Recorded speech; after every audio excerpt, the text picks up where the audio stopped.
సభాధ్యక్షులుగా ఉన్న ప్రొఫెసర్ తిరుపతిరావు గారు, విద్యాభారతి అఖిల భారతీయ ఉపాధ్యక్షులు మాననీయ రామకృష్ణరావు గారు, సరస్వతి విద్యాపీఠం తెలంగాణ ప్రాంత సంఘటన కార్యదర్శి మాన్య శ్రీ పద్మమూరి శ్రీనివాసరావు గారు, నూతనంగా తెలంగాణ ప్రాంత కార్యదర్శిగా బాధ్యతలు స్వీకరించిన శ్రీమతి అనఘా వెంకటలక్ష్మి గారు, మరియు విద్యాభారతి సరస్వతి విద్యాపీఠం బాధ్యత కలిగినటువంటి పెద్దలు, 20 రోజులు శిక్షణ పూర్తి చేసుకున్నటువంటి ఆచార్యులు, ప్రబంధకులు అందరికీ హృదయపూర్వక నమస్కారం.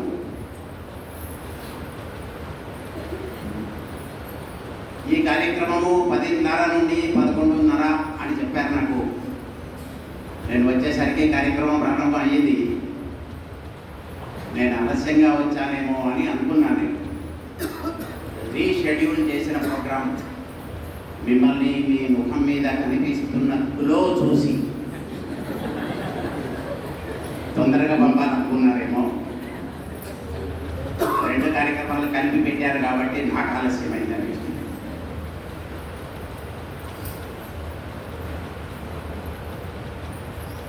ఈ కార్యక్రమానికి పేరు దీక్షాంత సమారోహం అని పెట్టారు.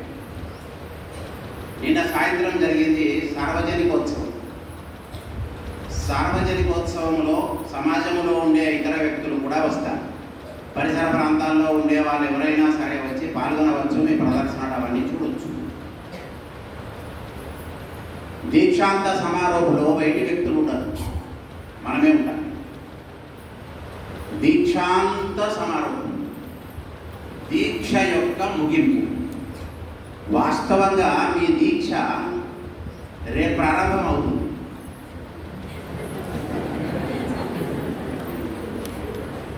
ఈ 20 రోజుల కాలాంశాలు విజిల్స్ ఊదడం మాత్రమే ఇవాళ పూర్తి అయిపోతుంది.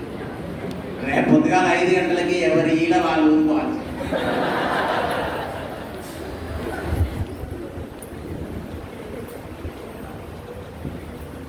ప్రశిక్షణ వర్గ పూర్తి చేసి ఇంటికి వెళ్ళే వాళ్లకు నేను సాధారణంగా 3 విషయాలు చెప్తూ ఉంటాను. ఇక్కడ చాలా విషయాలు చెప్పారు. ఒకటి, ఈ వర్గ అనుభవాలలో వెంటనే మరిచిపోవాల్సినవి. ఈ వర్గలో వెంటనే మరిచిపోవాల్సినవి ఏవి? ఇంకా నిద్ర వస్తుంది కానీ లేపారు, బాధ అనిపించింది. టీ అనుకున్నంత స్ట్రాంగ్ లేదు.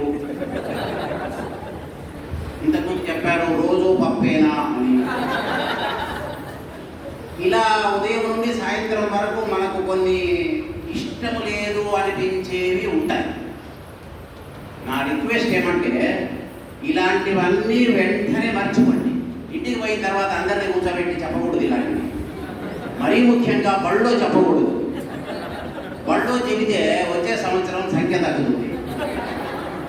కాబట్టి నెగటివ్ ఏవైతే అనిపించినాయో అవన్నీ కూడా వెంటనే మర్చిపోండి. ఇంకా చాలా ఉంటాయి, నేను సమయం లేదని చెప్పట్లేదు. ఉదయం కూడా చాలా సమస్యలు ఉంటాయి. రెండవది, మనము మన పాఠశాలకు, పాఠశాల ద్వారా తరగతి గదికి, తరగతి గది ద్వారా శిశువు వరకు తీసుకెళ్లాల్సినవి school culture and school processes. పాఠశాల బాహ్య వాతావరణము సంసిద్ధం చేయడం దగ్గర నుండి, ప్రార్థనకు ఏర్పాట్లు చేయించడం దగ్గర నుండి, రకరకాల డిపార్ట్మెంట్స్ని ఎన్రిచ్ చేయడం దగ్గర నుండి, తరగతి గదిలో 40 మినిట్ల ట్రాన్సాక్షన్ దగ్గర నుండి శిశువుకి ఇచ్చే హోంవర్క్ వరకు మనము డూస్ అండ్ డోంట్స్, అలాగే ఈ రెండింటికి సంబంధించిన ప్రాసెసెస్ ఏవైతే మనము నేర్చుకున్నామో వాటిని తప్పనిసరిగా పాఠశాల వరకు, తరగతి గది వరకు, ఆ తరగతి గదిలో ఉండే కేంద్ర బిందువు అయిన శిశువు వరకు తప్పనిసరిగా తీసుకెళ్ళాలి. ఇది రెండవది. వర్గం నుండి మనం తీసుకెళ్లాల్సిన దాంట్లో మొదటి. మర్చిపోవాల్సింది ఒకటి చెప్పాను, పాఠశాలకు తీసుకెళ్లాల్సింది ఒకటి చెప్పాను. ఇంకొకటి ఉంది, అది కేవలం పాఠశాలకు మాత్రమే కాదు, నాకు, నా కుటుంబానికి, నా జీవితాంతము. ఇక్కడ యోగా నేర్చుకున్నామన్నారు. యోగా కేవలం పిల్లలకు నేర్పడానికి మాత్రమే కాదు, ఎవరెవరి శరీర స్థితులను బట్టి వారి వారి శరీరానికి యోగాలో ఏది చేస్తే బాగుంటుంది, ఆసనాల్లో ఏది చేస్తే బాగుంటుంది, అన్నీ అందరికీ పనిచేయవు పెన్సిలిన్ లాగా. మీ వ్యక్తిగతమైన ప్యాకేజ్ ఏమిటి మీరు తయారు చేసుకోండి, దానిని మీ జీవితాంతము ఆచరింపజేయండి. రేపటి నుండి ఒక 4-5 రోజులు ఉదయము 5ంటికి మెలకువ వస్తుంది, ఈల వేసేవాళ్ళు లేకుండా. ఎందుకంటే మీ శరీరానికి అది అలవాటు అయిపోయింది, శరీరము లేపేస్తుంది 5 లేవు. ఒకవేళ మీరు ఎవరన్నా లేచినా మీ ఇంట్లో వాళ్ళు చెప్తారు, నిన్నటి దాకా నిద్ర ఎట్లున్నదో ఏమో, పడుకోయితే కొద్దిసేపు. మన మీద యమ సింపతి ఉంటుంది. అప్పుడు కనుక మీరు ఇంటి వాళ్ళు చెప్పింది విన్నారు అనుకోండి, ఇంకా మీరు వర్గకు వచ్చి ప్రయోజనం ఉండదు. లేదమ్మా, నాకు 5ంటికి లేవడం అలవాటు అయ్యింది, నేను లేస్తాను, కాసేపు యోగా చేస్తాను, కాస్త అట్లా వాకింగ్ చేస్తాను, వర్గలో నేర్చుకున్నది నా జీవితానికి ఉపయోగపడుతుంది, దాన్ని నేను కంటిన్యూ చేస్తాను. అలాగే మీ ఇంట్లో ఉంటారు ఫ్యామిలీ మెంబర్స్, వాళ్ళకు కూడా ఏదైనా అవసరమైతే వాళ్ళను కూడా కూర్చోబెట్టుకొని చేయగలమా, పిల్లలు కానీ పెద్దవాళ్ళు కానీ. ఇక్కడ సంధ్యా ప్రార్థన చెప్పారు. ఉదయం కానీ సాయంత్రం కానీ ఇంట్లో దీపార్చన చేసిన తర్వాత ఫ్యామిలీ మెంబర్స్ ఒక 5 minutes కూర్చొని ఒక 4 వరుసలు ఉన్నటువంటి ఒక భజన చేయగలమా మన ఇంట్లో? మన ప్రాంగణంలో ఉండే ఇతర కుటుంబాల్లో 1-2 మహిళల్ని కలిసి కూర్చోబెట్టుకొని మనము దేవుడి దగ్గర 5 నిమిషాలు భజన చేయగలమా? రోజు చేయకపోయినా వారంలో ఒక రోజు చేయగలమా? ఆచార్య ప్రశిక్షణ వరక కేవలము బోధన సంబంధమైనది కాదు. ఇందాక ఎవరో చెప్పినట్టుగా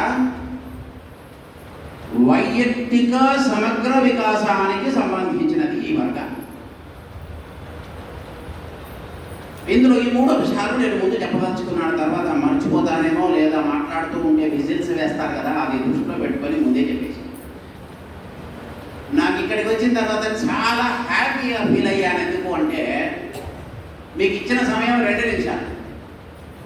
2 నిమిషాలు మాట్లాడాలని చెప్పారు, 4 నిమిషాలు 6 నిమిషాలు కూడా మాట్లాడారు. ఆ లెక్కన నాకు 40 నిమిషాలు ఇచ్చారు. కాబట్టి నా ప్రయత్నం నేను చేస్తాను. ఇక్కడ ఎవరు అభిప్రాయం చెప్పడానికి వచ్చిన వాళ్ళు లేరు, అంతా మైకాసులే. మైకు బ్రహ్మ, మైకు విష్ణు, మైకు దేవో మహేశ్వర, మైకు సాక్షాత్ పరబ్రహ్మ, తస్మై శ్రీ మైకే నమః. ఇట్లా కొట్టకుండా పోయిన వాళ్ళు ఒక్కరు లేరు. కాబట్టి ఇది ఆచార్య ప్రశిక్షణకు వచ్చిన పూర్వార్థ ఉత్తరార్థ వాళ్ళ లాగా లేరు. వీళ్ళంతా కూడా వక్తలాగానే ఉన్నారు, ఒక వక్తల సమావేశం లాగా ఉన్నది. మీరు వక్తలుగా ఎదగండి, వక్తలు కండి, కానీ కొద్దిగా గడియారం వైపు కూడా మధ్య మధ్యన 2 నిమిషాలు చెప్పినప్పుడు ఒక ½ minute గ్రేస్ టైం ఉంటుంది, 2.5 minutes తీసుకోవచ్చు. 45 నిమిషాలు మాట్లాడమంటే మ్యాక్సిమం ఇంకొక 5 నిమిషాలు, 45 నిమిషాలు మాట్లాడాలి. అని ఇంకొక 45 నిమిషాలు మాట్లాడితే కొన్ని వికెట్లు పడిపోయే కదా.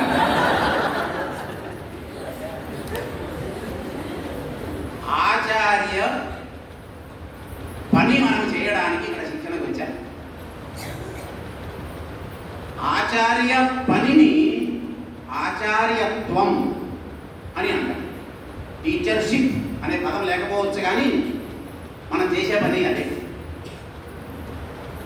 భారతదేశంలో ఆచార్యత్వంకి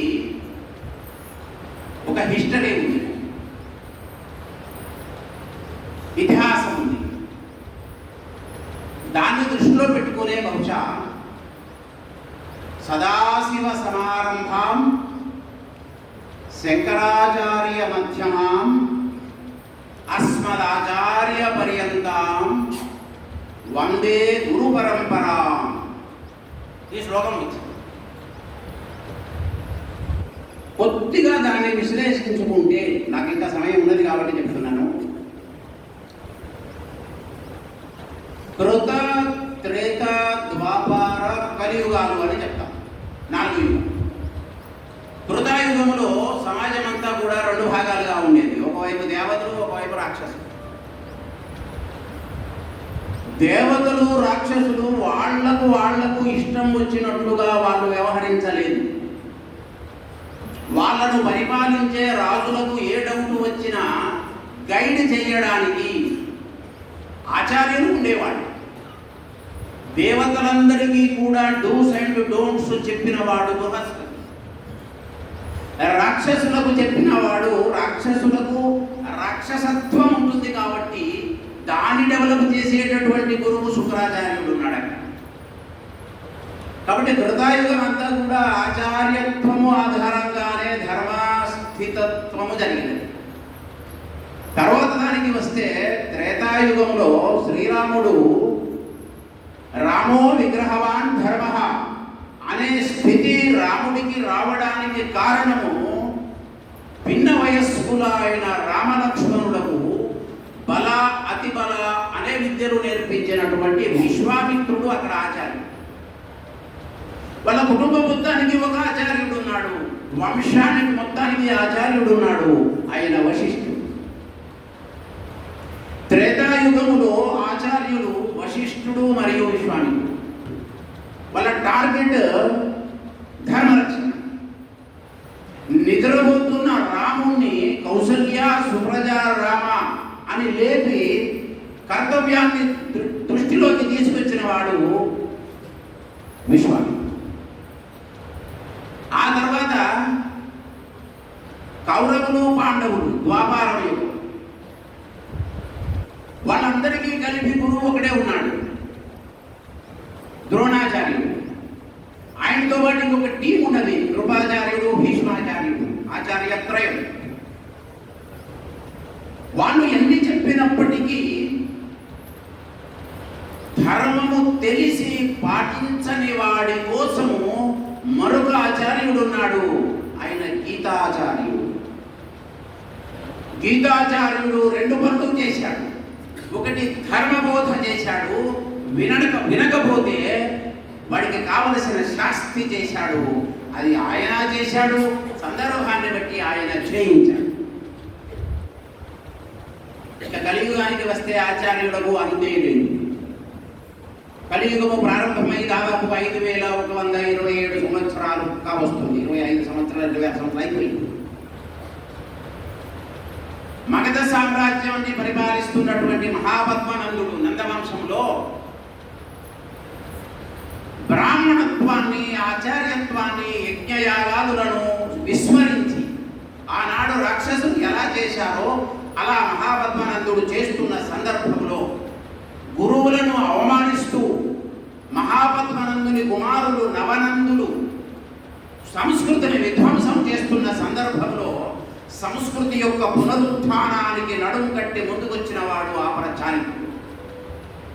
చాణక్యుడు చంద్రగుప్తుని ద్వారా, చంద్రగుప్తుడు అనేవాడు మన బడిలో ఉండే ఒక శిశువు. మనము చాణక్యుడుగా ధర్మ సంస్కృతులను కాపాడగలిగే వ్యక్తులుగా మలచడానికి ఉదాహరణ చాణక్యుడు చేసిన, చంద్రగుప్తుని డెవలప్ చేసిన ప్రాసెస్. ఇవాళ విదేశాల నుంచి వచ్చిన పద్ధతి అని శిశువాటికలో ఏదైతే బయట చెప్తూ ఉన్నారో కిండర్ గార్డెన్స్ లో, దాన్ని డెవలప్ చేసిన వాడు మూర్ఖుడు. సరైన మేధ వికసించినటువంటి వారికి సరైన పద్ధతిలో యాక్టివిటీ బేస్డ్ లెర్నింగ్ ప్రారంభం చేసిన వాడు చాణక్యుడు. బహుశా 4, 5, 6 శతాబ్దాల కాలంలో. చాలా వెనక్కి వచ్చినట్టయితే 1323లో ఈ దేశంలో గొప్ప సామ్రాజ్యము, హిందూ సామ్రాజ్యము, కాకతీయ సామ్రాజ్యాన్ని మొహమ్మద్ బిన్ తుగ్లక్ 1323లో నాశనము చేస్తే 10 సంవత్సరాలలో 1336లో దక్షిణాదిలో హంపీలో సాయన మాధవుడు విద్యారణ్య స్వామిగా ముందుకు వచ్చి విజయనగర సామ్రాజ్యాన్ని స్థాపన చేసినది ఆచార్యుడే. సమాజంలో ఎప్పుడైనా సరే ధర్మానికి హాని జరిగినప్పుడు నిలబడి సమాజాన్ని కాపాడింది ఆచార్యుడే. 1765 తరైన్ తల్లికోట యుద్ధం వరకు కొనసాగినది విజయనగర సామ్రాజ్యం. 4 వంశాలు పరిపాలించినవి. సరిగ్గా ఆ సమయానికి ఈ దేశంలో మొఘల్స్ ఈ దేశాన్ని నాశనం చేస్తున్నప్పుడు సమర్థ రామదాసు శివాజీని తయారు చేశాడు. దాదాజీ కోటదేవ్ గెరిల్లా యుద్ధ విద్యలు నేర్పాడు మావళీలందరికీ కూడా. వాళ్ళంతా ట్రైబల్స్.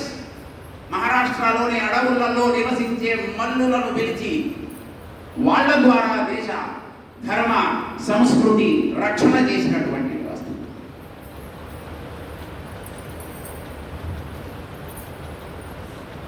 భారతదేశానికి స్వాతంత్రం వచ్చిన తర్వాత భారతీయత ఆధారంగా శిక్ష విద్య కొనసాగాలనే ప్రయత్నం జరిగినప్పుడు ఆనాడు అధికారంలో ఉన్నటువంటి పెద్దలు భారతీయ జీవన దర్శన ఆధారంగా విద్యను ప్రారంభం చేయలేకపోయారు. 1949లో వచ్చినటువంటి doctor Sarvepalli Radhakrishnan university education commission కానీ 1962-64లో ఏ లెర్నింగ్ టు బి అనే పేరుతో వచ్చినటువంటి డాక్టర్ డిఎస్ కొఠారి కమిషన్ కానీ దాని ఆధారంగా వచ్చిన 1968 ఎడ్యుకేషన్ పాలసీ కానీ ఈ దేశంలో అమలు కాలేకపోయింది. ఈ పరిస్థితులన్నీ చూసి ఎంతసేపు ఈ బ్రిటిష్ వారిని తిట్టుకుంటూ ఉంటామో రాబోయే తరాన్ని మనమే తయారు చేసుకోవాలి అనే ఉద్దేశంతో ఈ దేశంలో శిక్షా క్షేత్రంలో విద్యారంగంలో ఒక పుష్పాన్ని ప్రారంభము చేసిన వాడు రాష్ట్రీయ స్వయం సేవక సంఘ యొక్క ద్వితీయ సరసంఘచాలక్. వారు గురూజీ అని పిలుస్తూ ఉంటాం. ఇక్కడ మనకు ఫోటోలు కనిపిస్తున్నాయి. పూజ్యశ్రీ గురూజీ 33 సంవత్సరాలు 1940 నుండి 73 వరకు రాష్ట్రీయ స్వయం సేవక సంఘకి వారు సరసంఘచాలక్.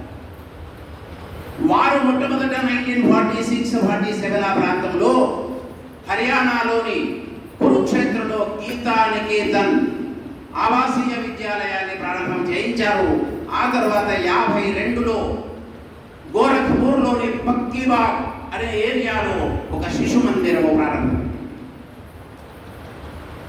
దాని ప్రేరణ పొందినటువంటి శలన ఆచార్యులు, మరి ఫోటోస్ మనం కింద చూసి ఉంటాం. ఈ భవనం అంతా కూడా వారి స్మారక భవనం. షఠగోపం లక్ష్మీ నరసింహాచార్యులు ఎస్ఎల్ఎన్ ఆచార్యులు అని అంటాము.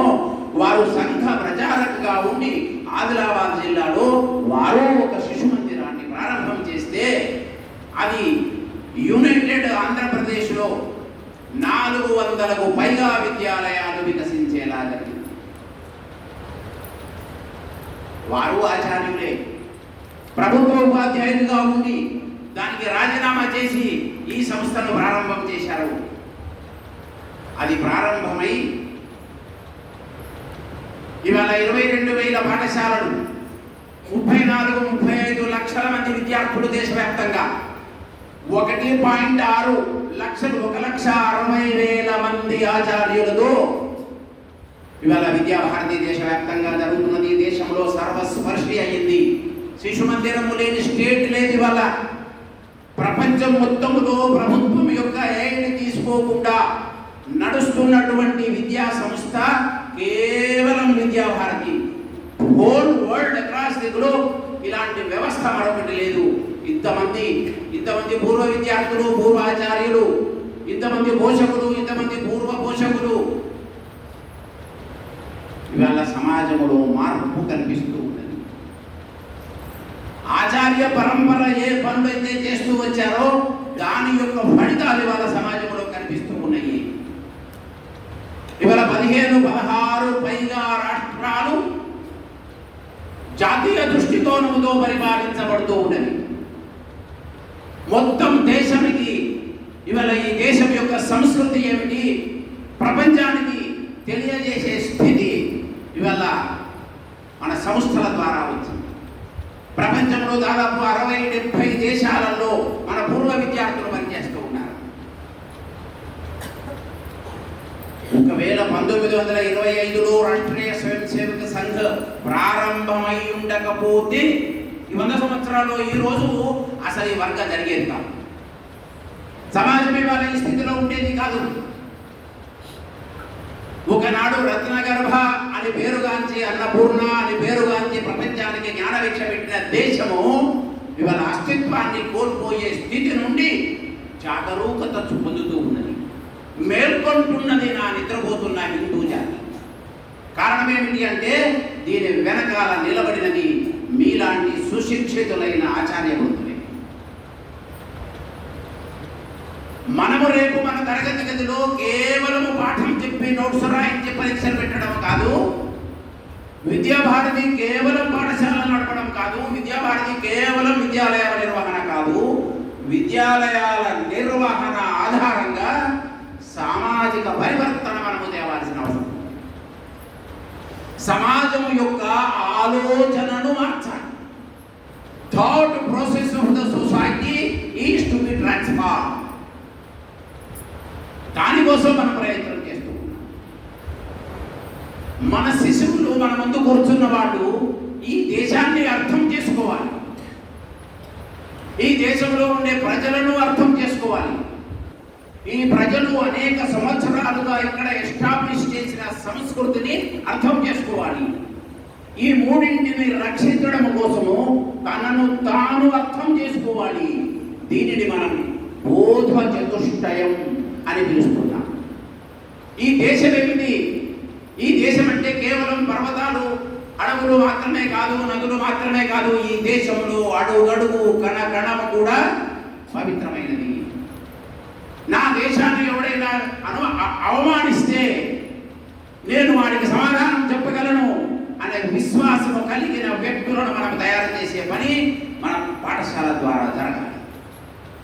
అది దేశబోధ. దేశం అంటే మట్టి మాత్రమే కాదు, దేశం అంటే మట్టి కూడా. మనుషులు మాత్రమే దేశం కాదు, మట్టి కూడా. అందుకే మేము పొద్దున్న లేవగానే సముద్ర వసనే దేవి శ్లోకం చదువుతాం. పాదస్పర్శం క్షమస్వమే అని అడుగుతాము. ఈ మట్టిని మనము పూజిస్తాము. గృహప్రవేశము జరిగిన, గృహ నిర్మాణము జరిగిన, రైతు మొదటిసారి నాగలి దున్నిన, భూమికి పూజ చేసిన తర్వాతనే, భూమి అనుమతి పొందిన తర్వాతనే ఇది మన సంస్కృతిలో భాగం. ఇవాళ మన గ్రంథాలు, మన పూజా విధానాలు, మన ఇతిహాసాలు, మన పాత్రలు, మన పౌరాణిక వ్యవహారాలన్నింటినీ కూడా విమర్శలకు గురి అవి, హేళనకు గురి అవుతూ ఉన్నాయి. వాటిని చూసి మనం కూడా హేళన చేస్తూ ఉన్నాము. ఈ హేళన చేస్తున్న వాళ్ళలో చాలా మంది మన వాళ్ళే.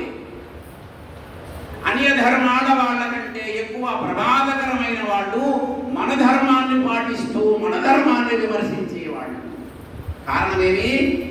మన ధర్మం ఏమిటో మనం వాళ్ళకు చెప్పడం లేదు. పాఠాలు చెప్తున్నాం, పరీక్షలు పెడుతున్నాం, మార్పులు తీసుకొస్తున్నాం.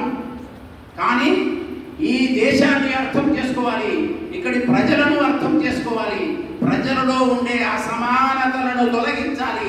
మన లక్ష్యంలో మనం ఏదైతే రాసుకున్నామో వాటిని తరగతి గది ప్రాసెస్ ద్వారా మనము మార్చగలగాలి. అందుకే మనము చేసే పని ఏదైతే ఉన్నదో, ఆచార్యత్వం అనేదైతే చెప్పినామో అది కేవలము వృత్తి కాదు, జాబ్ మాత్రమే కాదు, బెల్ టు బెల్ కాదు మన పని. ఉదయం నుంచి సాయంత్రం వరకు నా డ్యూటీ అయిపోయింది కాదు, నీకు డ్యూటీ అయిపోవడం అనేది ఉండదు. రాత్రి ఇంటికి వెళ్ళిన తర్వాత కూడా రేపటి సంగతి ఏమి ఆలోచిస్తాం. ఒక ఆదివారం నాడు ఒక వర్గం ఉంటుంది, మీకు ప్రారంభం అవుతుంది ఇంకా జూలై ఆగస్టు నుంచి. ఉత్తరాంత అయిపోయింది అనుకోకూడదు, అంతా అవుతుంది. అది జూలైలో మళ్ళీ పిలుస్తారు. మొన్ననే అయిపోయింది కదా, సమారోహం కూడా అయిపోయింది, మళ్ళీ పిలుస్తున్నారు, మళ్ళీ పిలుస్తారు. ఎన్నిసార్లు పిలుస్తారు? ఎన్నిసార్లు అయినా పిలుస్తారు. నేను రిటైర్ అయ్యి 5 సంవత్సరాలు అయింది, అయినా పిలుస్తూనే ఉంటాను. నీ ఒంట్లో శక్తి ఉన్నంత వరకు పతతు ఏష కాయ. సంఘ ప్రార్థనలో వస్తుందా ఏమిటా వాక్యం? పతత్వేష కాయో పతతు ఏష కాయ. కాయ అంటే శరీరం, ఏష అంటే ఇది, పతతు అంటే సమర్పించాను. మీరు యజ్ఞంలో చేసి ఉంటారు, రాష్ట్రాయ స్వాహ ఇదం న మమ, నాదేమీ లేదు అంత రాష్ట్రం కోసమే చెప్పేవాడివి. వర్గబ్రహ్మణుడు ఎందుకు రాదు? ఇక్కడేమో చెప్తావు ఇదం న మమ రాష్ట్రాయ స్వాహ. ఇంటికి పోయినాక అమ్మ నీకు వర్గం ఉంది రేపు అమ్మంటా నేను పోను, ఎట్లా నువ్వు పోను అని రాష్ట్రాయ స్వాహ ఎందుకన్నావు? ఈ శరీరం నాకు కాదు, ఈ శరీరం తన మన ధన సర్వస్వము ఈ దేశం. దేశం కోసం అంటే ఇందాక నేను చెప్పిన దేశము, సమాజము, సంస్కృతి, ఈ మూడింటిని కాపాడడానికి నేను సర్వదా సిద్ధంగా ఉంటాను. అది రేపటి నుండి మనము తీసుకునే దీక్ష. అందుకే నేను చెప్పాను దీక్షాంత సమారోహం అది, దీక్షారంభ సమారోహం ప్రారంభమవుతుంది ఇప్పుడు.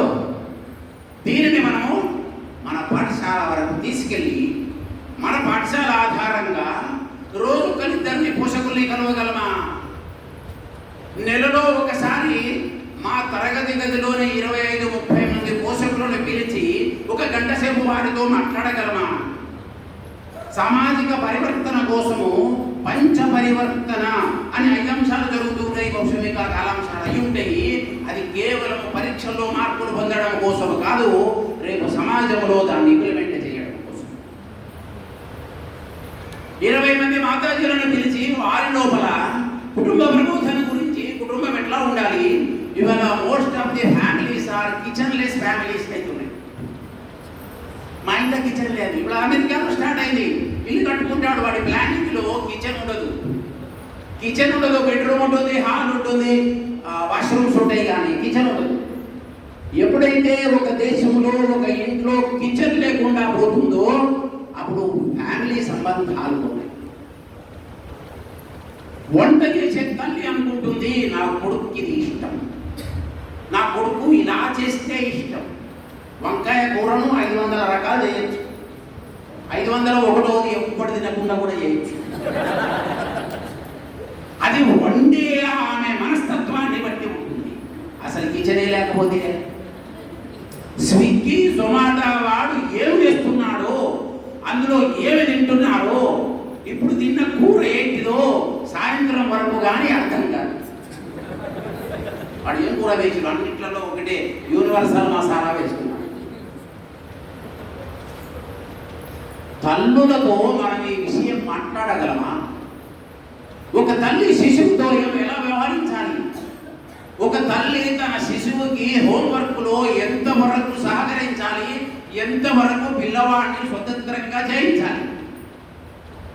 ఇవాళ చాలా చోట్ల ప్రాజెక్టు వర్క్ తల్లులు చేస్తున్నారు, పిల్లలకి ఇచ్చినవి. తల్లులను ఎవరు ఎడ్యుకేట్ చేయాలి? మన తల్లులకి జిజియా మాత గురించి, భువనేశ్వరి మాత గురించి ఎవరు చెప్పాలి? శివాజీని, వివేకానందను తయారు చేసిన తల్లుల గురించి మన పాఠశాలలో పిల్లలు ఎవరైతే ఉన్నారో వాళ్ళ తల్లులకు ఎవరు చెప్పాలి? ఆచార్యులే చెప్పాలి. అది ఆచార్యత్వం. లాంగ్ బెల్ అయింది, ఇంకా మీటింగ్ పెట్టిండ్రు. మీటింగ్ పెడతాం, బెల్ కొట్టింది పిల్లల్ని పంపడానికి, నిన్ను పంపడానికి కాదు. నీకు బెల్లే లేదు, వేరే ఉంటుంది. ఇట్లా బెల్ నీకెందుకు అవుతుంది అమ్మ? పిల్లల కోసం బెల్ కొట్టారు. నువ్వు వర్గం పోయి వచ్చినావు కదా, ఇంకా ఏదో వర్గం పోయి రాలేదు, ఆమె కొద్దిగా తెలియదు అంటే ఆమె పంపచ్చు. పైగా ఇప్పుడు ఇక్కడ చెప్పిన వాళ్ళందరూ వీరావేశం వేసి ప్రమాణంగా ఉండదు అన్నారు కదా. ఇక్కడ మరి ఇంత బాగున్నప్పుడు వర్గం రాదు. పెళ్ళయింది, పెళ్ళయిందని ఎప్పుడు ఉండాలి నీకు అంటే పొద్దున బడికి పోయినప్పుడు ఉండాలి. అయ్యో పెళ్ళైతున్నది, నాకు లేట్ అయింది, అది నీ పాజిటివ్ రిసీవింగ్.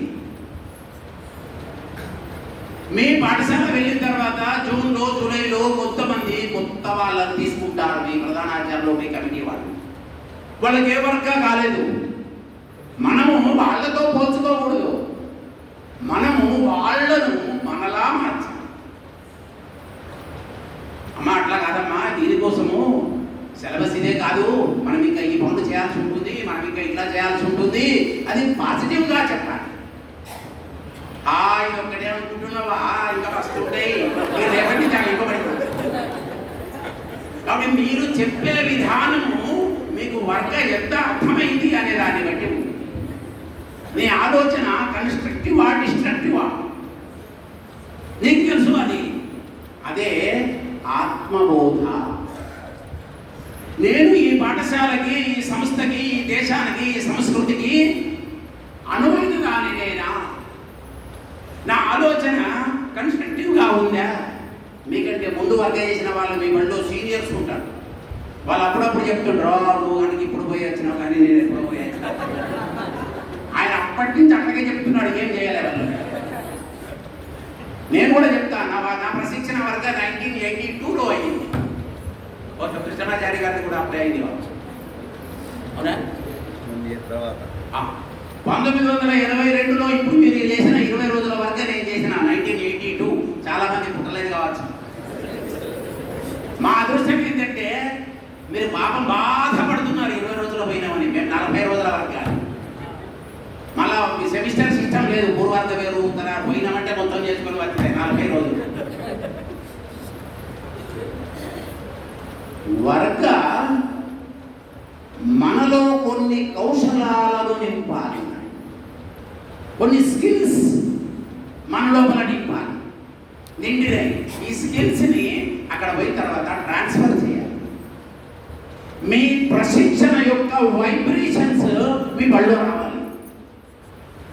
ప్రధానాచార్యులో కూర్చొని చెప్పాలి, ఈ గోడలు ఇట్లా కాదండి, మనం ఇట్లా చేస్తాం. క్లాస్ రూమ్ ఇట్లా కాదండి, ఇట్లా ఉంటాయి. రామకృష్ణారావు గారు మాకు ప్రశిక్షణ వర్గాలలో చెప్తుంటారు, ఎప్పుడు ఇట్లానే కూర్చోబెట్టకూడదు, సీటింగ్ సిస్టమ్ కూడా మార్చాలి, పిల్లలకి ఆనందం ఉంటుంది. In what way I make my classroom learning process joyful? What is expected from me to make all the children engage in learning? ఎన్ని స్ట్రాటజీస్లో నేను ఎక్స్పర్ట్ అయ్యాను. నా టెక్స్ట్ బుక్లోని అన్ని పాఠాలకు సరి అయిన స్ట్రాటజీస్ నేను డెవలప్ చేస్తాను.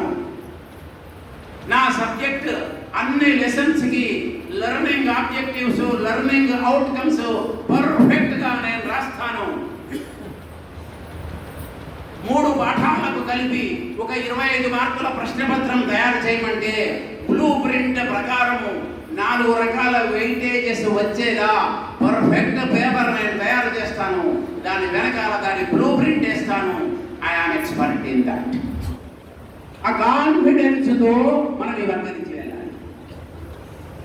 భోజనం బాగుందా, పప్పు బాగుందా, సాంబార్ బాగుందా, దీంతో వెళ్ళి మనం మలక్రమం చేసేదేం లేదు. మనం వెళ్ళినామంటే మన పని ఉదయం నుంచి సాయంత్రం వరకు క్లాస్ రూమ్ ప్రాసెస్. పిల్లలతో ట్రీట్మెంట్, పిల్లలతో వ్యవహారం ఉంటుంది మనకి, తోటి ఆచార్యులతో, స్టాఫ్ రూమ్లో, గ్రౌండ్లో, ప్రార్థనలో. మనము ఒక ఐడియల్గా ఉండగలమా? ఈ మాతాజీ చూడు, వర్గకు పోయి వచ్చిన తర్వాత మా పాఠశాలలో ఎంత సపోర్టింగ్ సిస్టమ్ డెవలప్ అయింది చూడండి అని వాళ్ళు అనుకునేలా మన ప్రవర్తన ఉంటుందా? ఇట్లాంటి దానివైతే నేను వర్గనే పంపకపోదు అనేటట్టు ఉంటుందా? 2 రకాలు ఉంటాయి, పాజిటివ్ ఉంటుంది, నెగటివ్ ఉంటుంది. అందుకే ఆచార్యత్వము ఒక జాబ్ కాదు అని చెప్తున్నా. ఆచార్యత్వము ఒక దీక్ష, ఒక వ్రతం. దీక్ష వ్రతము మన దేశంలో, మన సంస్కృతిలో మండలము, అర్ధమండలము అని ఉంటాయి. మండలము అంటే ఎన్ని రోజులు? 40 రోజులు. చాలామంది శబరిమల పోతుంటారు కదా, 40 రోజులు దీక్ష చేసి. ఒక 10 రోజులే ఉంటుంది దీక్ష. 11వ రోజు నుంచి మనం కూడా అనుభవించి ఉంటాము. ఇక 30 రోజులు అయితే అయిపోయి, ఇక 20 రోజులు అయితే అయిపోయి, ఇక 10 రోజులు అయితే అయిపోయి, ఇక బయలుదేరుతున్నాం. ఇంకా 2 రోజులు అయితే అయిపోయి. నేను ఎవడు పట్టుకున్నాడు దీక్ష? ఎవరి కోసం పట్టిన దీక్ష? నీ మైండ్లో ఏమున్నది? ఇది ఎప్పుడైపోతుందా? ప్రశిక్షణ వర్గాలు కూడా కొంతమంది ఉంటూ నుంచి లేవగానే అబ్బా ఇక 3 రోజులు పొద్దున్న లేవగానే ఒక రోజు గడిచిపోయింది కదా. ఇంత బలవంతంగా ఎందుకు వచ్చిన ఇక్కడికి? నీ శరీరాన్ని ఇక్కడ ఉంచినవు తప్పితే నీ శరీరం ఎక్కలేదు. పంబ దాటిన తర్వాత బాటిల్లో కొనుక్కొని బండిలో పెట్టుకొని కార్లో పెట్టుకొని పోతారు. ఎందుకు? ఇరుముడు అని లేచిన స్నానం చేసామంటే అవి మొదలు పెట్టాడు రూములే. ఈ మాత్రం దానికి నేను దీక్ష పడుతున్నాను. దీక్ష నాది. మైండ్ ఎక్కడ ఉందో అది దీక్ష. మైండ్ ఎక్కడ ఉందో అది దీక్ష. మీకు ఒక ఉదాహరణ చెప్పి ముగిస్తాను. మహిళలు నన్ను క్షమించాలి ఈ ఉదాహరణ చెప్పినందుకు. ఒక హరికథ వినడానికి ఒక 2 యువకులు కలిసి వెళ్ళారు హరికథ వినడానికి.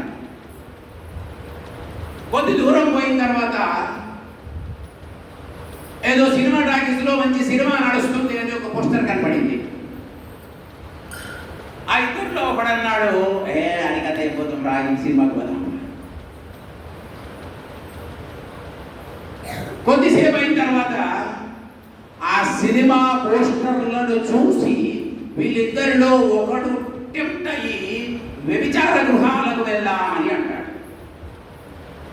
ఒకడు మాత్రము నేను ఎక్కడికి రాను, నేను హరికథకే మాత్రం పోతాను.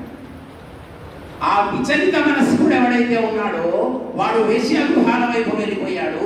మిగతా ఇంకొకడు హరికథ దగ్గరికి వెళ్ళాడు, కూర్చొని హరికథ వింటున్నాడు.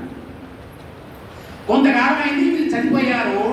ఇందులో ఒకడు స్వర్గం వెళ్ళాడు, ఒకడు నరకం వెళ్ళాడు.